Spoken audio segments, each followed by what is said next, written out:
Aprietas la mandíbula, aprietas los dientes, de día o de noche.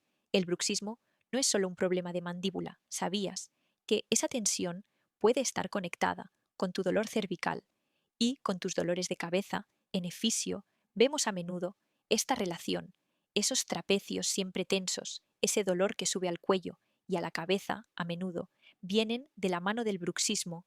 No solo tratamos la mandíbula, trabajamos toda la cadena muscular afectada, con terapia manual, específica para cuello y ATM. Te ayudamos a liberar esa carga, descubre el alivio integral que te espera. Encuentra tu clínica de fisioterapia más cercana en efisio.es